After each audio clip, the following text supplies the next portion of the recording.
Hello Zimbabwe and welcome to Livetalk, The Connection, a platform where we discuss issues affecting young people.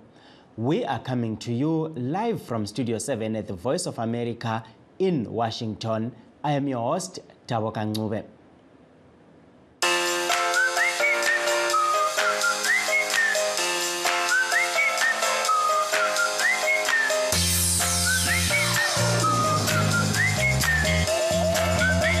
Today, we are looking at the opening of schools as the 2024 first term kicks in amid many challenges. But first, let's look at what's happening elsewhere.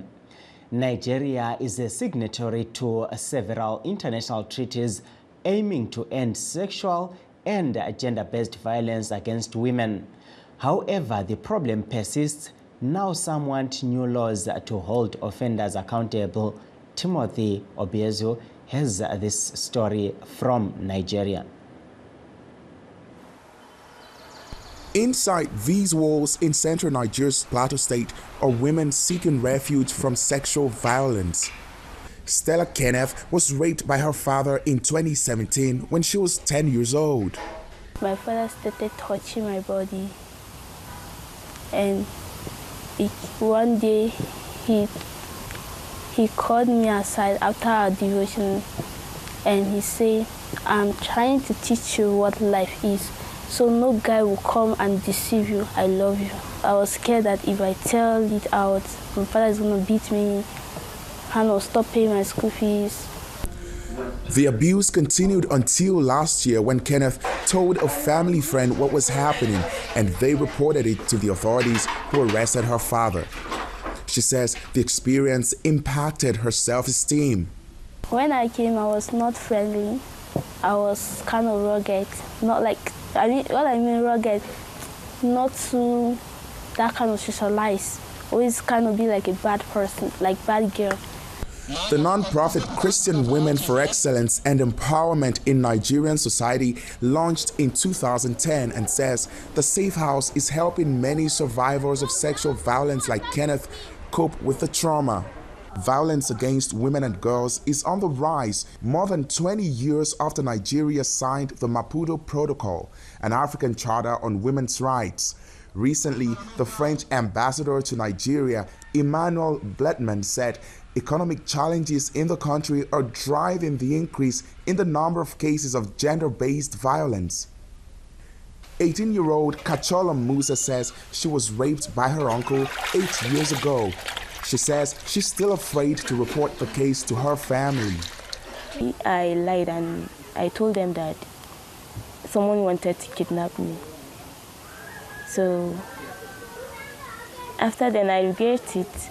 I was afraid to report the case. In December, Nigerian lawmakers called for a review of the laws to enable enforcement agents to take decisive measures. Janet Beatrice, the Safe House manager at Plateau, is all for a review of current laws. For me, I think either life imprisonment or death sentence can even serve as a deterrent to others out there, because the gravity of this offense is a lifetime memory that has been created in the heart and in the life of the victim. Beatrice says harsher laws and stronger enforcement could act as a deterrent and help women here feel safe. Timothy Obiezu, VOA News, Jos, Plateau State, Nigeria. In other news, Hezbollah today launched a drone attack targeting Israel military base in retaliation for the killing of a top army commander and the deputy leader of Hamas. According to the Associated Press, Gaza authorities say over 22,000 innocent civilians have been killed in the Strip since the war started last October. The United States President Joe Biden has no intention of firing Defense Secretary Lloyd Austin after Austin failed to publicly say he was hospitalized and did not disclose his medical issue, says National Security Council spokesperson John Kirby. For those that have just joined us, please note that we are streaming live on our Facebook pages VOA Shona, VOA Studio 7, and VOA Ndebele.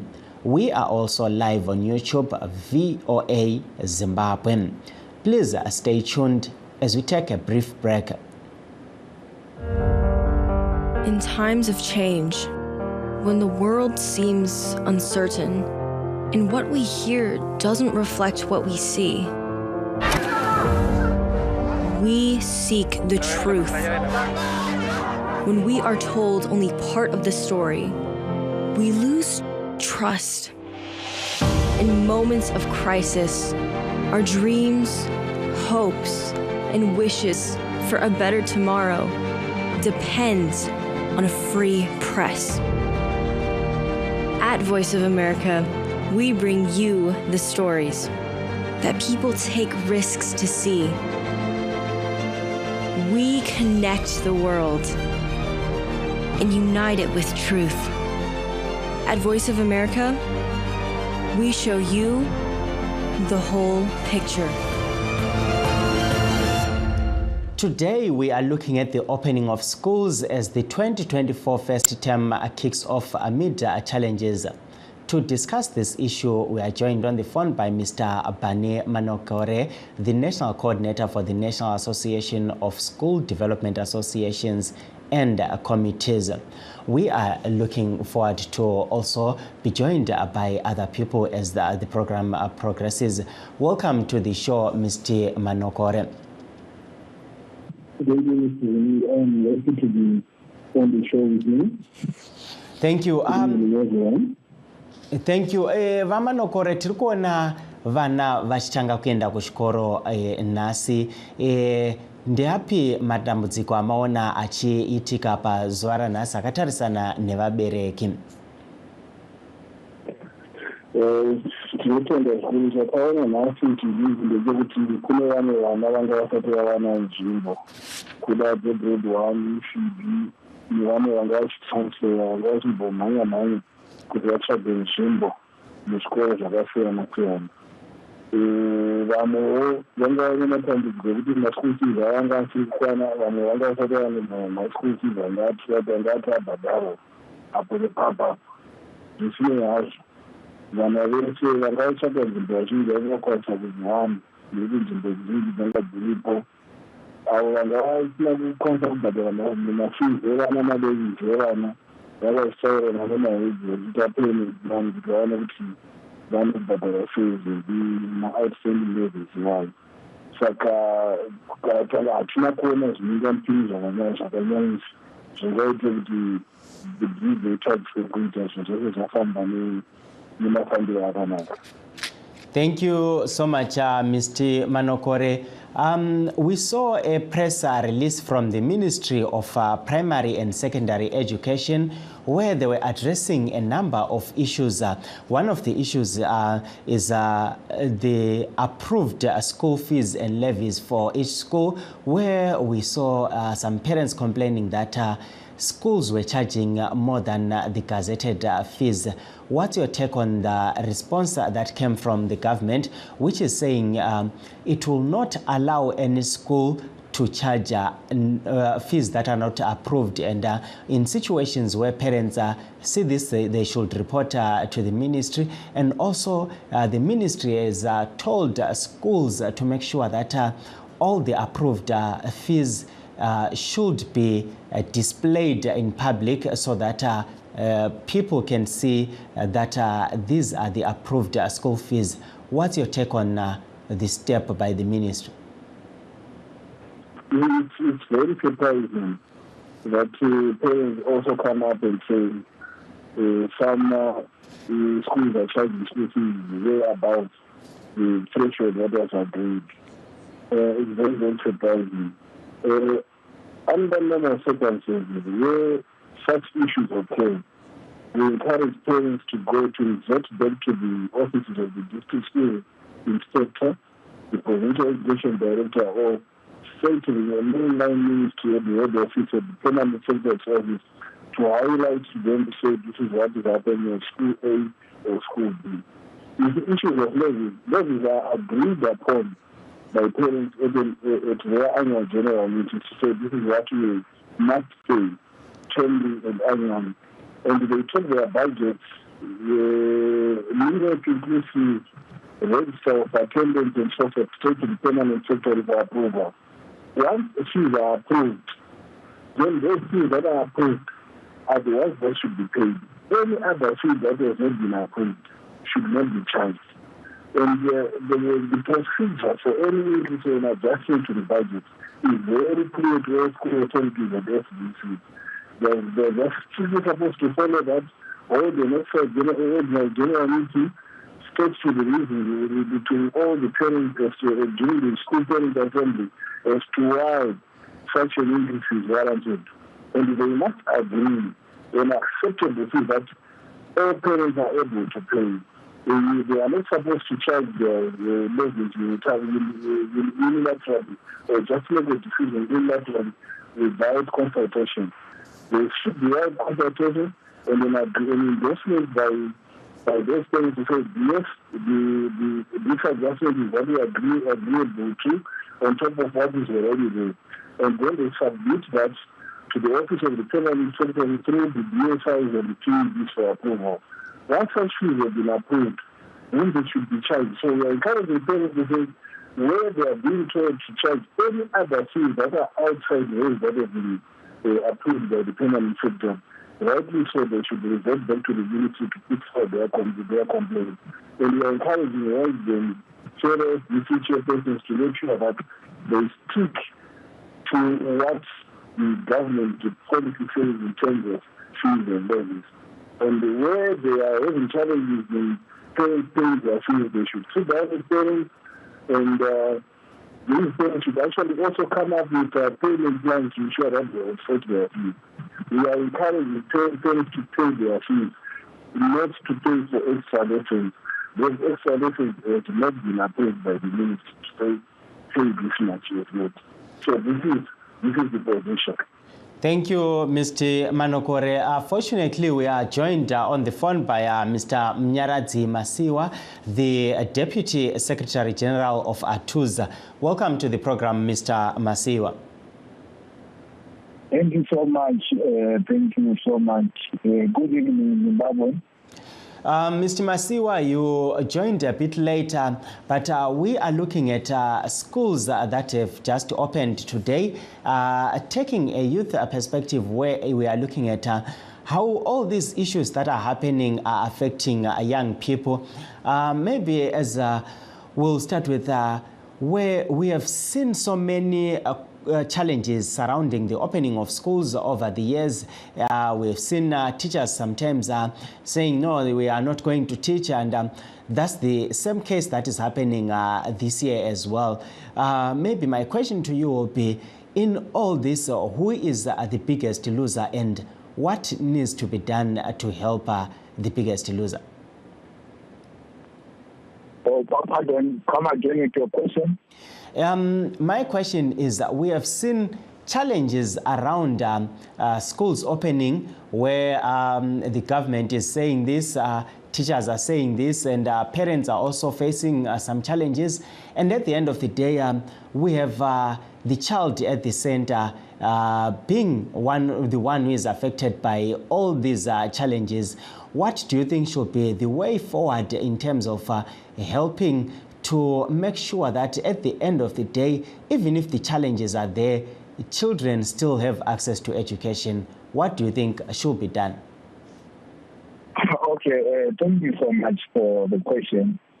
Right, first thing first, I think and believe that if the government respects the Constitution, we have the Constitution in Zimbabwe, which guides us on how education must be given to learners. It states clearly that the government must fund education. So it is provided for in Section 75 that the government must fund basic education. Then, secondly, the main problem or the main misinformation that goes to the parents most of the time, the misinformation that comes during election period, where political personnel or those who would be seeking a position through voting. They coerce parents, they lie to parents that education will be free. So some say there is no free education, right? It's partly true because education must be funded by the government. That must be clear. So when schools open, it's always the parents who find themselves at the gate of the school. They find their children being turned away. Why? Because schools demand a fee from learners. Why? One is because the government is not funding education. Why parents also go all the way to the opening day without preparing much for their learners? It is because there would have been a promise lied by politicians that education is free. So sometimes they don't. Can you hold that thought, Mr. Masiwa? We'll come back to you in a moment. Let's take a caller. Hello, caller. You're welcome on the program. Yes. Yes, you can go ahead. We are looking. I think the next is yeah. Yes, we are looking at schools opening and the challenges associated with all this period, looking at children, the effects of all these challenges. What's your take on that? Yeah, the thing is, you see the situation in our country to get the money to buy like a stationery stuff. It's hard to ask as a parent. So that's the challenge. Even school fees now is going up, double money, the US dollar, but as we're getting the bond notices, RTGS, that's the challenge now. Zvino nezvese zviri kuitika izvi ndezvipi zvingaitwa kuti dambudziko iri ringe richigadziriswa? Ya chikuru kuhombe kunge kuti vabereki tichinge tichishandawo mari dzinobatika, then tinokwanisa kunge tichibhadharirawo vana vedu chikoro ende vachidzidzawo. Ende ezvinezvi chiri kunetsa ndechekuti pane mafundisi kana usina kubhadhira extra lesson mwana wako haadzidze, chinhu chekuti rwadza, but school fees iri kubhadhara, extra lesson iri kubhadhara, tinokuya zviri double. Saka zvinhu zvinorema, ende isusu tapatime yatakadzidza taidzidza mahara, wainge uchiwana ingave ma-textbook unoona free kuchikoro, angave mapeni unowana free kuchikoro. But mukore uno wataakurarama manje ende nechallenge yataakusangana nayo munyika ndo chinhu chiri kurwadza manje chekuti vana vedu havachatodzidze kana tisina mari, kana nditori murombo mwana haachatodzidze. Tinotenda. Coming back to you, Masiwa, you can we can continue there with what you were saying. And also, there's a contribution from a caller who is saying the other challenge that we have is extra lessons, where we are seeing teachers saying, no, if your child has not paid for extra lessons, then they cannot learn, they cannot benefit, as teachers are mainly focusing on extra lessons than on their main job, which is teaching during the day. What's your take on that as someone who represents teachers? Thank you so much. So you realize that the government is becoming a chief architect of the educational crisis. The issue of extra lessons we don't encourage extra lesson, but the government, to a larger extent, they are providing such an environment where teachers end up entering into a private agreement with parents. When you find a teacher who is getting less than $250 commuting to and from every day for a month without fees, you must know that there is something which is not right. So the government, if the government manages to pay just a living wage to teachers, that will be a motivated way of saying stop all these extra lessons. So going back to what I was trying to raise, where the government is between the parents and the school administrators. On the other hand, the government is giving school administrators information that they are free to raise the fees, they are free to charge in the United States dollars. On the other hand, they are going to the parents and saying, there is education is free in Zimbabwe, no one must be turned away from school. But the government is not funding education. Thank you. Yes, you can finish off. Thank you there, Mr. Masiwa. You heard what he had to say, Mr. Manokore. What's your take as someone who is representing parents? What's your take on what Mr. Masiwa was saying, especially on the extra lessons issue? On the school fees issue. Yes. What we are basically saying is that we are in a catch-22 situation. On one side, you heard what Mr. Masiwa said, that the first teachers, they are employees of government. The law is telling disputes between themselves and their employer, which is government. And the dispute is putting us at the mercy of the two. On one hand, government also requires us to be paying school fees, irrespective of the fact that the Constitution, through Section 27 and in the Bill of Rights, that our education is free. And on the other hand, we also have teachers who are then charging for extra lessons.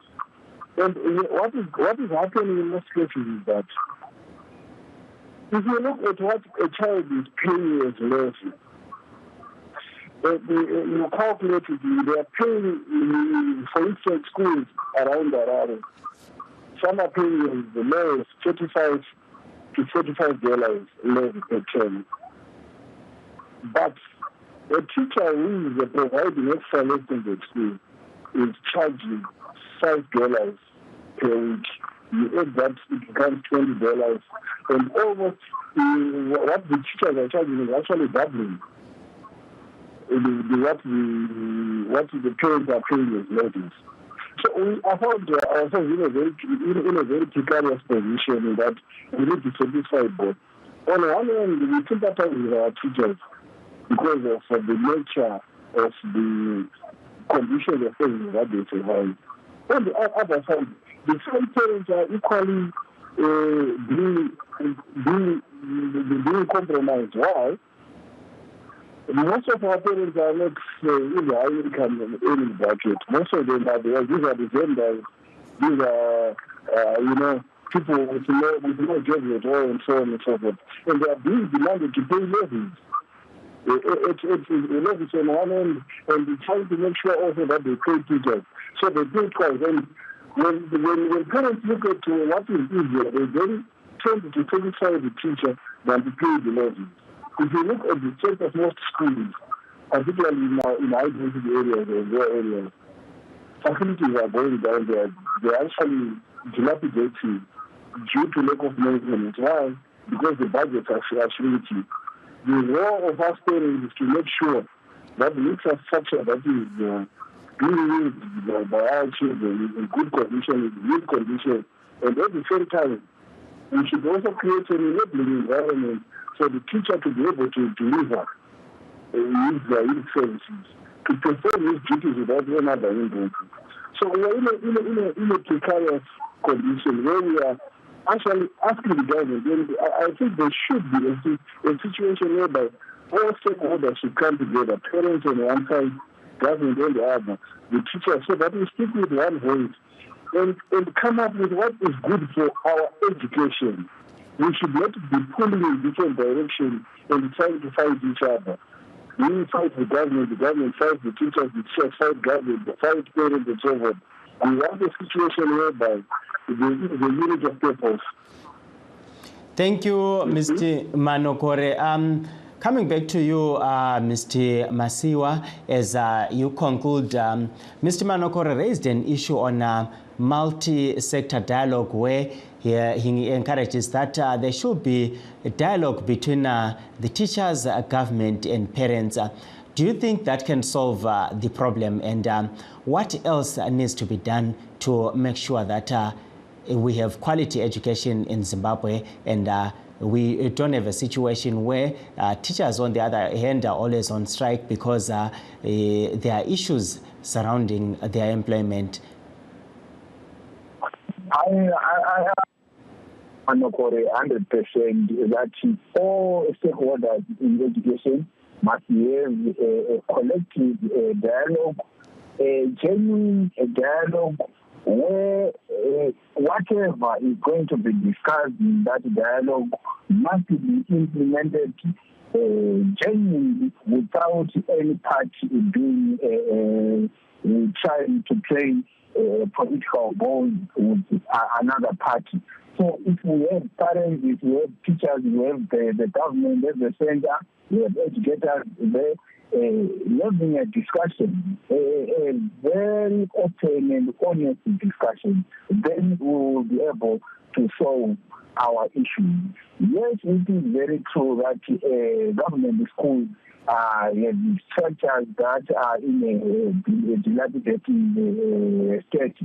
I want to put it clearly that of late, you realize that there was this amount of school fees that was being paid in RTGA, and now it is paid in United States dollars. So as it stands now, about 5 USD for all primary schools, for example, is going towards the government in the pocket of the Minister of Finance, not to the school.